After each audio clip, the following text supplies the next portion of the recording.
Hi, everyone, and welcome to Let's Talk. This is a show where I try to introduce you to some of the people that live here in East Hampton so that you can learn their interesting stories, because there are so many interesting stories here. I find that I'm fascinated to talk to people and find out where they came from, how they ended up in East Hampton, and all those things. So my guest today is Olivia Hagedorn Brooks. Olivia has lived here her whole life, and I know she has some interesting stories for us. So, Olivia, as you know, I asked you for photographs, and we're going to start right away with the very first photograph, which is this one right here, and it looks like your family. Yes, this is my dad on the left, and my oldest sister. I was the youngest of three, so my oldest sister, Renata, born in Italy. My sister Charlotte in the middle, who lives right here in Southampton, so I get to see her every week when I volunteer at Southampton Hospital. And then there's me, the baby. So who's missing here? My mom is not in this picture, so she may have taken this. There's a big age difference here. There's a huge I didn't realize that. I was thinking this was your mom. No, this is my sister Renata, and she was born in Italy. She was 16 years older than me. She passed away in 2016. And my sister Charlotte is 6 years older than me. So there are gaps. Interesting. Yeah, there are definitely gaps. So how Italy? I mean, tell me about how did that happen? Okay. So my mother was born in Italy, and that is where she grew up, went to school. She had a relationship and had my sister Renata. And this was during the early part of World War II that she was working for a Roman newspaper publisher and editor, and she needed money to raise her daughter. And so my sister stayed with my grandmother, my Italian nonna, as my mother traveled with this man and his family and became the governess for his family. Okay. And they came to the United States to get away from the beginning of the World War II. Sure. And while she was here with them, she met my dad. And my father wanted to marry her, and so the night before her visa was up, she was married by a judge and that her boss knew, and so she was able to stay in the United States, and she became an American citizen when I was born. So Charlotte was born in Brooklyn. And then 6 years later came me. And at this point, my parents had been persuaded by my dad was American. And he had a very large family of siblings. And one of them was living in East Hampton with her husband. So my aunt, May, and my uncle, Rudy, lived here. And they persuaded my dad and my mother and my sister to come to East Hampton and live. And that's where I came into the picture a little bit later on. Interesting. So I was born here, but they were not.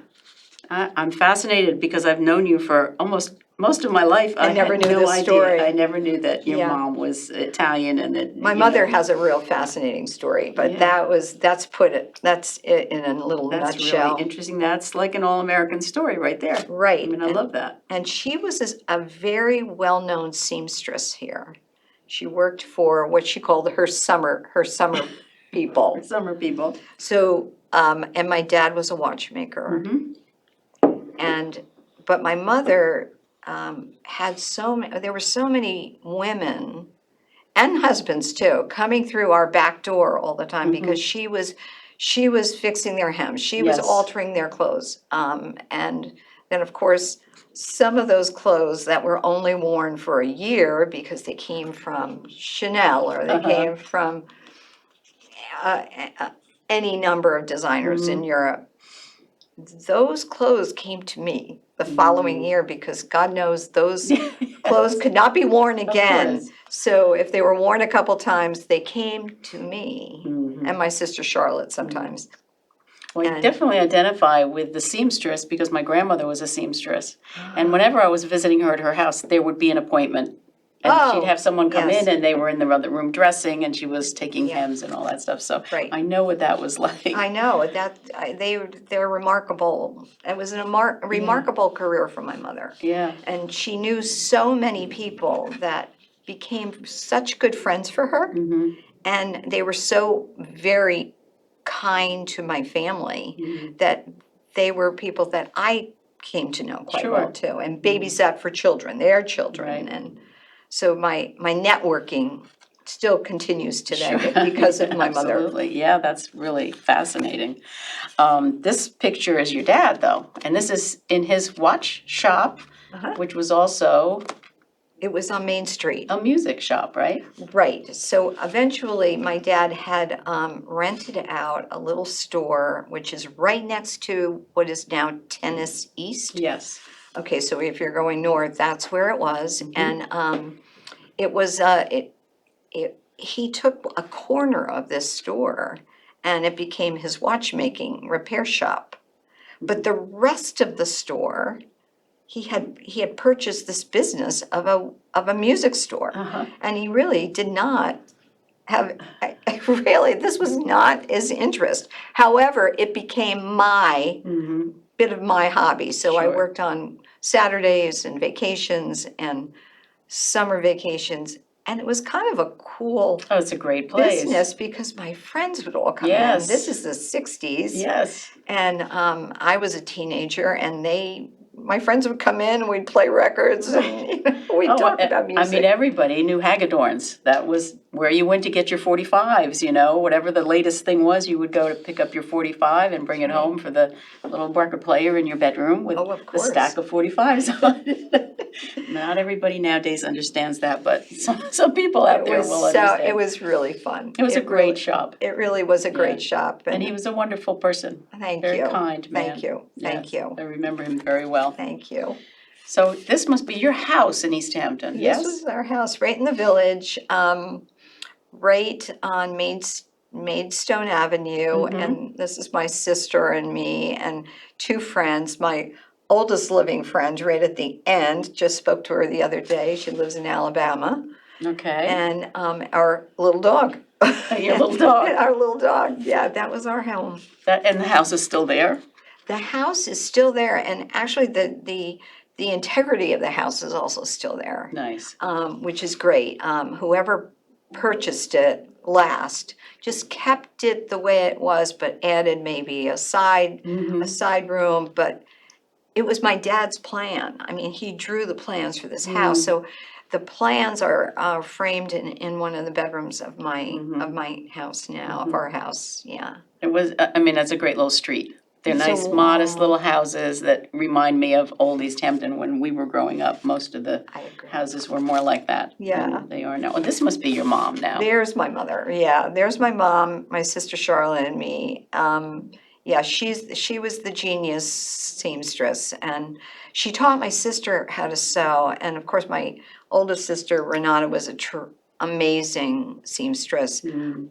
I, on the other hand, I can sew on the button. I can do a hem, but I think my mother, by the time she had me, and I was old enough, I just didn't have the interest that my other sisters did, and so I went on to other things. And now you probably wish you learned some more about, right? Forever. Of course I do. Yeah. I regret that. Yeah, I think we all have those regrets, things that we weren't interested in when we were young. This is a great picture. Now, tell me what this is about. So, because you went to school in East Hampton. Right, went all through, what is now the East Hampton Middle School. Pretty much that was my first grade through 12th grade, except for those years when the district had decided to buy the land where John Marshall is. Right. So this is the John Marshall School, and I was a senior that year, I remember, and I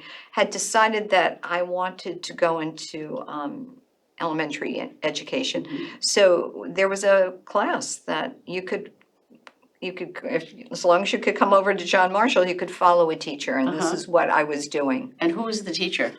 Her name was Mrs. Tiska, I believe. Okay. Yes, it says it, Mrs. Mary Tiska. Right, and John ironically, it was a second grade class. Ironically, when I eventually finished college, I had taught a year upstate. I came back, and Carl Johansson had given me a position in the middle school, but I eventually got to the elementary school. And the class that I take that back.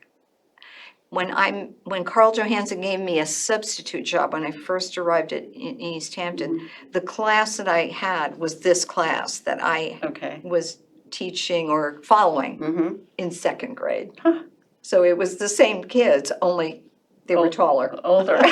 A little bigger, yes. That must have been fun, though, to see them a couple of years later. It was. I mean, I think my kids run into their old teachers, and I used to run into my old teachers in East Hampton. And I always thought that was one of the great things about growing up and living in the same place, because, your whole life you had these touchstones that remained. You could run into a teacher from first grade or second grade. My first grade teacher was, of course, Brownie Clark. And, I loved her to death. And Loved her to death. Yeah. And I actually was lucky enough to work with her. She was wonderful. Yeah, she was a wonderful lady and a wonderful person. I had many and a wonderful great teacher. wonderful teachers in East Hampton that I have wonderful memories of. Oh, and here are two of them. And here's a couple of the Classics. old guard. Oh my gosh, classic Tilly Delahanty. Tilly Delahanty. She had her mark on everywhere she went, and Kay Likey too. She was just she taught me so much, not just about teaching, but about life too. So these two women were very influential for me, and here I am on the left, and I'm just soaking in everything You're just they a could kid. ask I mean, me. Tilly was a teacher when we were in elementary school. So, and then you worked with her. Yes, and she was actually a teacher for my sister Charlotte.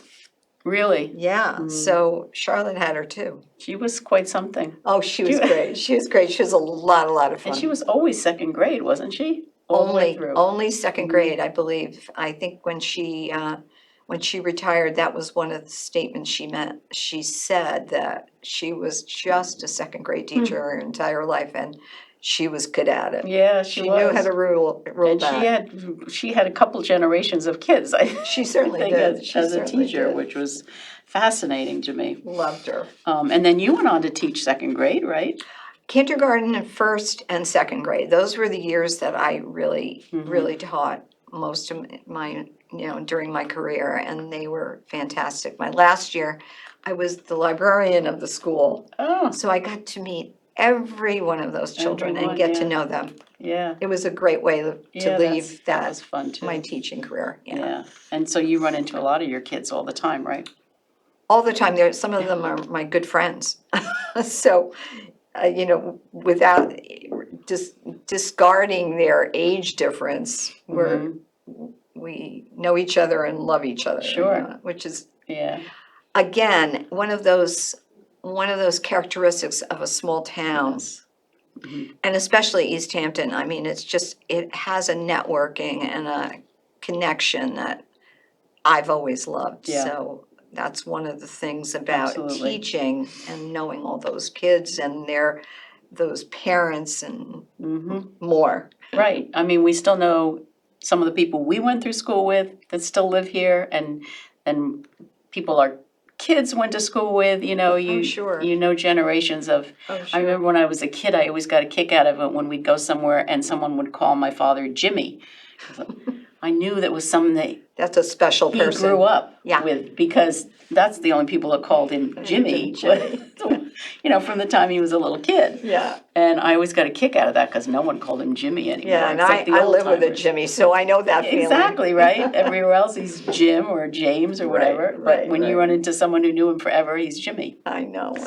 I think that's great. I do too. I love that person. I love that too. That personal connection. Exactly. That we have.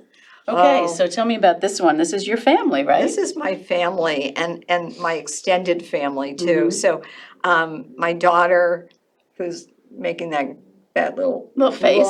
little face up front, and her husband on her right, and then right behind Sarah is well, I should have said Chris. Chris is her husband. And right behind Sarah, over her head, is my daughter-in-law Anna, and her husband is our son Casey. So Casey's the one with the mouth open, yelling hi, and the three to the right. Down below is Randy and his sister Laura. They're Randy and Laura Gretz, and Laura's husband Kyle right above her. And they're very special to us because they're like our other children. And Randy and Laura's mother was a classmate, and I knew her from practically the bassinet all the way up to the day we graduated from high school. Her name was Connie Vigneri. Her dad was the barber in town. Right.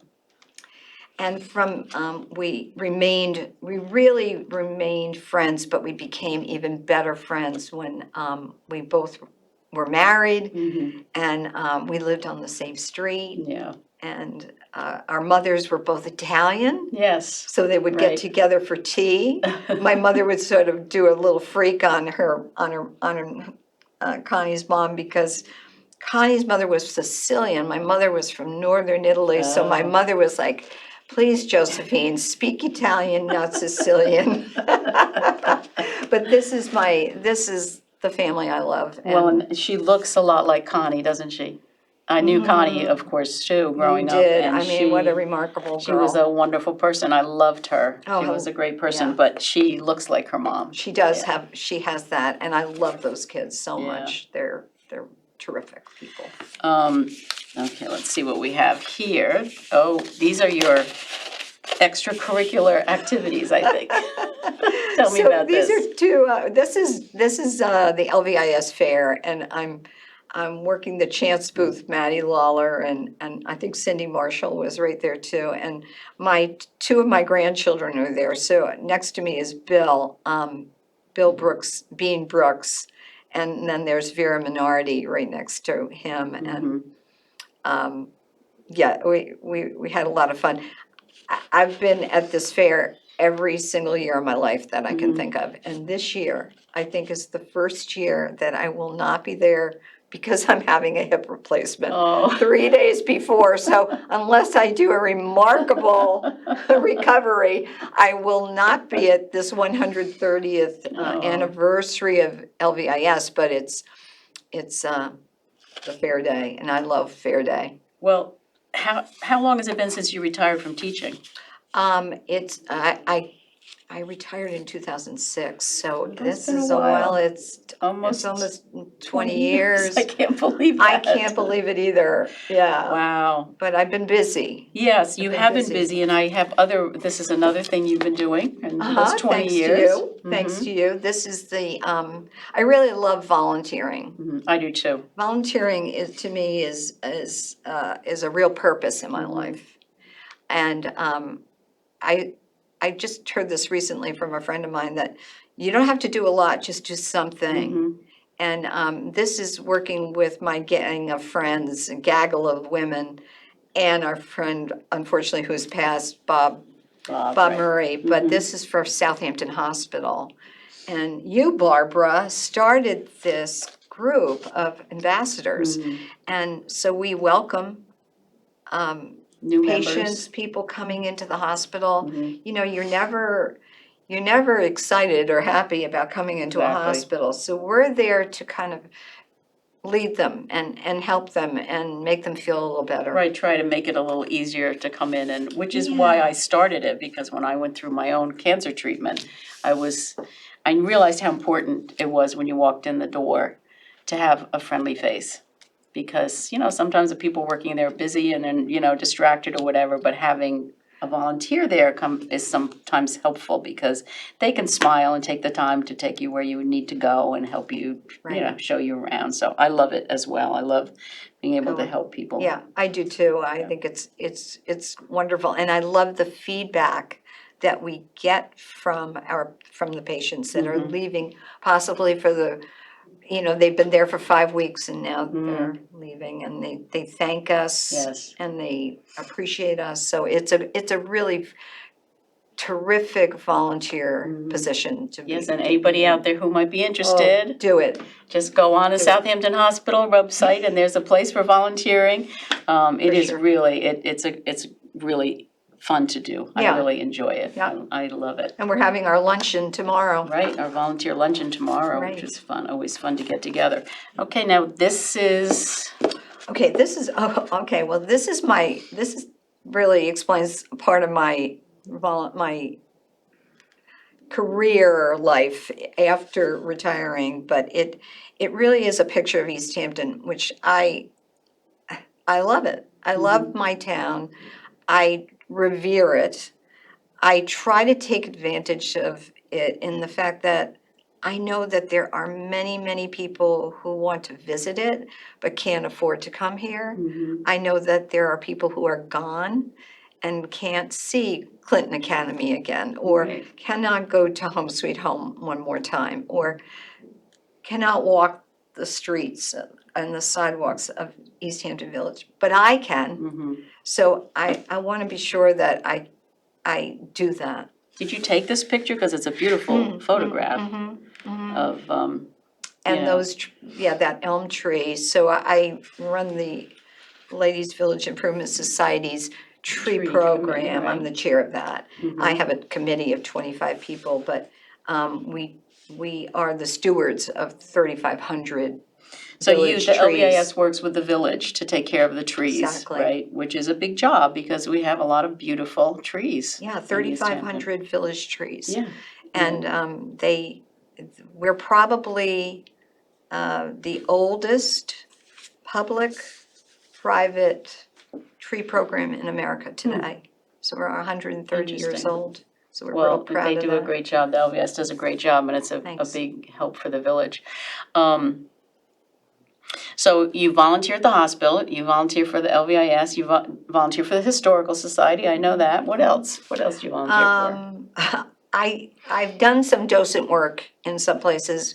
I belonged to a button club, and in honor of them, I wore my button necklace today. I love the button necklace. It's beautiful. It really is beautiful. Yeah, this was a fun club. Unfortunately, people die off, and we only have maybe 3 people left of this very small club anyway. But yeah, we would meet once a month. We had a program. We had officers. We would always have a lunch. And you all collected And we old all antique collected buttons. And so it was history and art that I love so much.